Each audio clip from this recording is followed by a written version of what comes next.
Hello guys, welcome back to our channel. তো finally আমি অনেক দিন পর চলে এসেছি আরেকটি মিনি ভিডিও নিয়ে।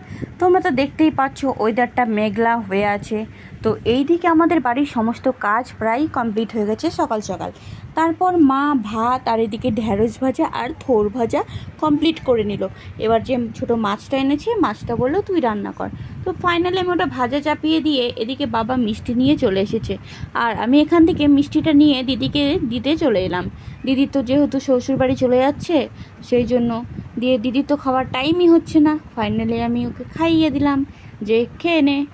দিয়ে কি ওকে খাওয়ানোর পরে ও একটাই মিষ্টি খেলো আর একটা মিষ্টি আমার পেটে গেছে। তারপর মা এদিকে ছোটো ছোটো করে আলু আর পটল কেটে রেখেছে, মশলাও বেটে রেখেছে। আমি মাছটা ভেজে পট করে উঠিয়ে রেখে দিলাম।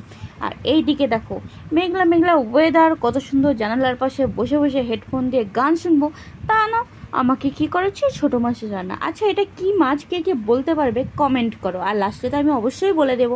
তারপর পটল আর আলু ভেজে নিয়েছি। ভাজা হয়ে যাওয়ার পর ফাইনালি মশলা দিয়ে কষিয়ে ঝোল দিয়ে দিয়েছি। ঝোল দেওয়ার পর মাছগুলোকে আমি একে একে পরপর সাজিয়ে সুন্দর করে সাজিয়ে দিচ্ছি। আর এই যে ফাইনালি আমার কাকলে মাছের ঝোল হয়ে গেল। তারপর তো আমি তরকারিটাকে রেখে দিলাম ভাতের পাশে, আর এদিকে বাসনগুলো মেজে নেওয়া আর গ্যাসটাকে পরিষ্কার করে দেওয়া। এরই মধ্যে মা পাঠিয়ে দিল টুনি রানীকে আমার কাছে। তো ও চলে আসলো, দেখলো আমি ক্যামেরা করছি, কি আর বলবো, এত খুশি হয়ে গেল ঠিক নেই। তারপরে টুনি রানী এই যে ডান্স করা শুরু করে দিয়েছি। আমি টিভিতে গান চালিয়ে রেখেছিলাম। দিয়ে ফাইনালি ওগুলো কমপ্লিটের পর আমি আর টুনি রানী 2 ঘন্টা ধরে বৃষ্টিতে স্নানের পর ফাইনালি চলে এলাম।